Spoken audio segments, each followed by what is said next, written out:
Good evening, ladies and gentlemen. Thank you so much for clicking on the video. Thank you for all of the likes and all of the subscribes and all the general support. It means a lot. I really do appreciate it, and I hope you're having as much fun as me.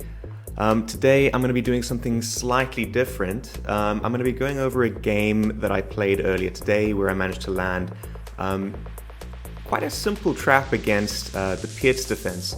So if you're an e4 player, at some point you will have experienced d6. This is someone who's trying to play most likely the Pirc defense. It might transpose into something else somewhere along the lines, but I'm going to first go over the game that I played earlier today, and then from there I'll explain the trap and what's needed in order to land it. If we take a look at the board here, what we can see is e4, d6, nothing else. From here we want to be playing d4, taking the whole control of the center of the board. That's something that you generally just want to be doing if your opponent isn't really fighting for the center of the board. Here, the two most common moves are knight to f6 and g6, the move that we just saw. And then in some reverse order, it'll be the other move most likely.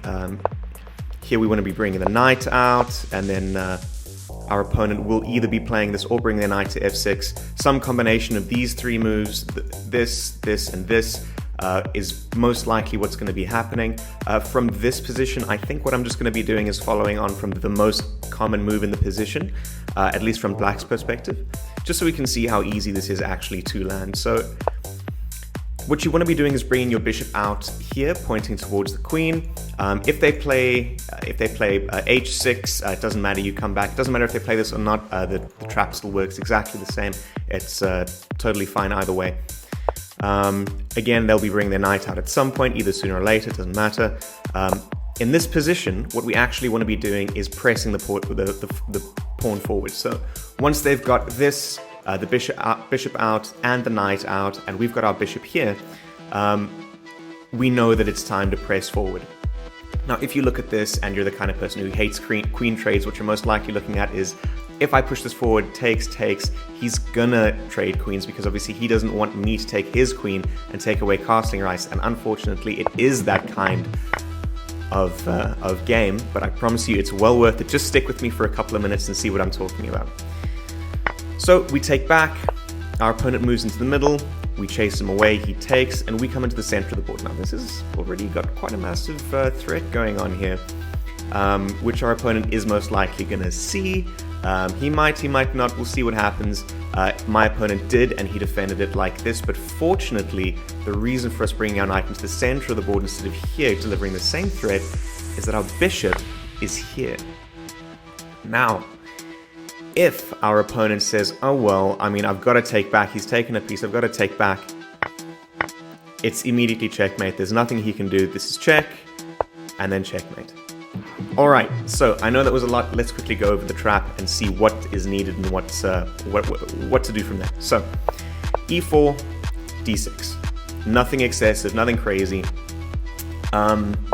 From here, we're going to be taking control of the center of the board. I pretty much recommend doing this all the time if your opponent isn't going to be taking the center of the board. We want to be controlling the center, and we want them to have as little center control as possible. They play this, we play this as if we're playing the Vienna. So the Vienna is just e4 knight out to c3. We want to bring this out now. If we take a look at the most common moves, bishop g7 and knight f6 are the two most common moves. If I play knight let's go back here. In this position, the most common move is knight f6, and then after we play out here, the next most common move is to play g6. So in whatever move order they're going to play, they'll most likely get to that exact same position. Yeah, you see here, I played this. He could have thought about this, or even this, or this, or I mean, who knows? Maybe he wants to play this and hang his queen.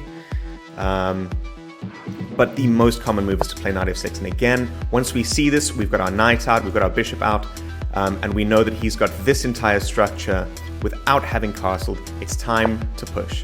So we're hoping takes for queen trade. I know it's ridiculous, but we are hoping for it. And what's crucial is that this position can't be played until you've got your bishop out. Because, for example, if the bishop is still home here, he takes, and we don't have our rook coming in. If you remember, that was the rook that developed, handed out the checkmate. So we need to have the bishop out. We need to have the rook ready to take back. Once he takes, there are a couple of moves. He might come here, which is similar but slightly different. In that case, I recommend just playing the game. You can still go for the same types of tricks. It's very common that he could fall into it. But the most common move...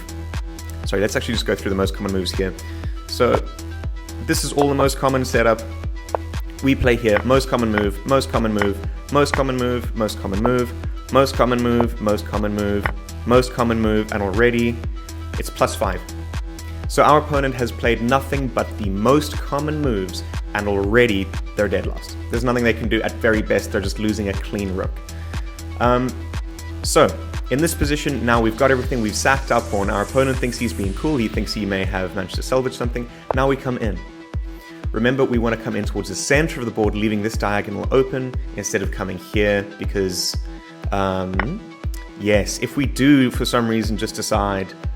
okay, actually, let's go back here. This is important that you actually play h3 first, because if in this position we just go for it, what our opponent can do is actually take back with the bishop and defend this square.